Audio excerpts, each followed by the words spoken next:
Microsoft moa zany androany dia mampivory ireo mpanjifa anisan'ny lehibe any Microsoft client partenaire moa fetony anazy tournay anjareo ny teknolojia vaovao mampafantatra anjareo zany zay hoe inona ny tendance moa fomba fiteny anazy eo anivon'ny teknolojia vaovao misy orinasa telopolo eo izy androany no nantsonay ary ampisehoanay anazy zany ny resaka hoe cloud système de virtualisation sy ny resaka outil collaboratif sy ny outil de mobilité na mampiseho anireo mpanjifa ireo zahay fa Microsoft dia manana solution informatique anampianany zareo zany amin'ny fivoaran'ny tontolon'ny infrastructure informatique ao amin'zareo zany ny resaka fanaovana miaraka tamin'ny gouvernement moa zany dia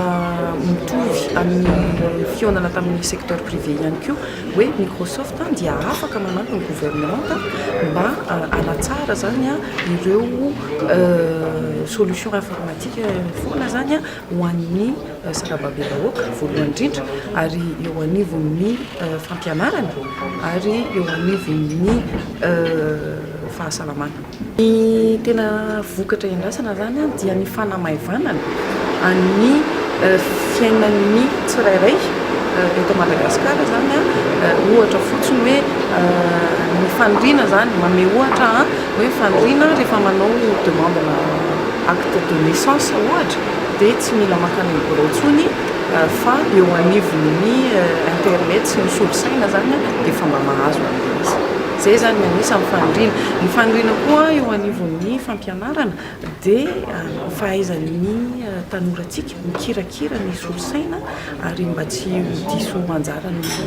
hoe very lavitra mihoatra ny any ivelany zany mba hahafahanjareo mahay mikirakira ny teknolojia vaovao eo anivon'ny sekoly tsirairay.